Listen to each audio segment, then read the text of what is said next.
কবরের সবচেয়ে ভয়ঙ্কর বিষয়টি কি জানেন? হাদিসে বলা হয়েছে, যে মানুষ নামাজ পড়েনি আর গুনাহে ডুবেছিল, আল্লাহ তার কবরের ভিতর একটা ভয়ঙ্কর ফেরেশতা পাঠাবেন। ওই ফেরেশতার চোখ বন্ধ, কানে শোনে না, তার হাতে থাকবে লোহার খুব ভারী এক হাতুড়ি। এতটাই ভারী যে যদি সেটা পাহাড়ে মারা হয়, পাহাড় চূর্ণ হয়ে যাবে। এখন ভাবুন, আমাদের এই নরম শরীরে সে আঘাত কিভাবে সহ্য হবে? ফেরেশতাটি যখন আঘাত করে, মৃত মানুষটি এমন জোরে চিৎকার করে যে মানুষ আর জিন ছাড়া সবাই সেটা শুনতে পায়। সে মানুষটি মাটির অনেক নিচে ঢুকে যায়। তারপর আবার তাকে বের করা হয় এবং আবার আঘাত করা হয়।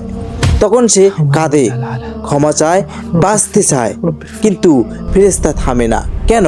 কারণ সে কিছুই শুনতে পায় না আর কিছুই দেখতে পায় না। হে আল্লাহ, আমাদের শরীর এত শক্ত নন এই শাস্তি সহ্য করতে পারবে। হে আল্লাহ, আমাদের কবরের আযাব থেকে বাঁচান। আমিন।